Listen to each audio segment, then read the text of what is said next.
Okay, so I finished marking up your paper, and I just had a few more comments. Here we go. I think you need to cut a bit more, and I think what you should cut is down in here, right?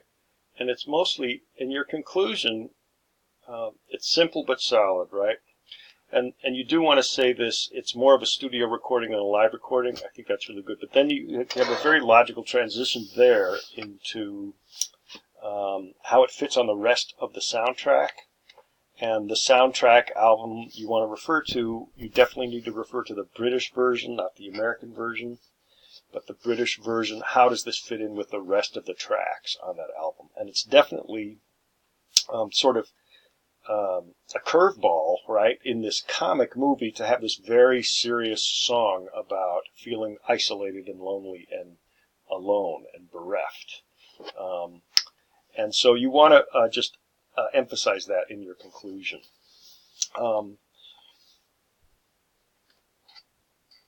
years after their debut, it's actually 3 years.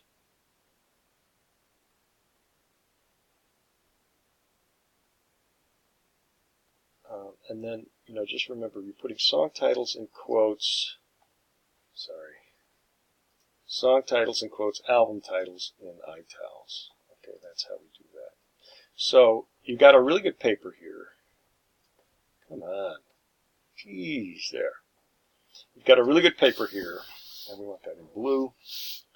And what I want you to do is compress the last 3 to 4 paragraphs a lot, so that you're going to be finishing, 6 to 7. Try and come in at 5 pages, okay?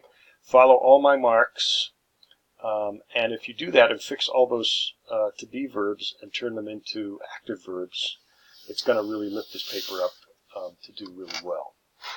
Lift the writing up a whole nother level. So, to-be verbs is the number one problem. Then follow the rest of the marks, do some compressing at the end, and talk about how the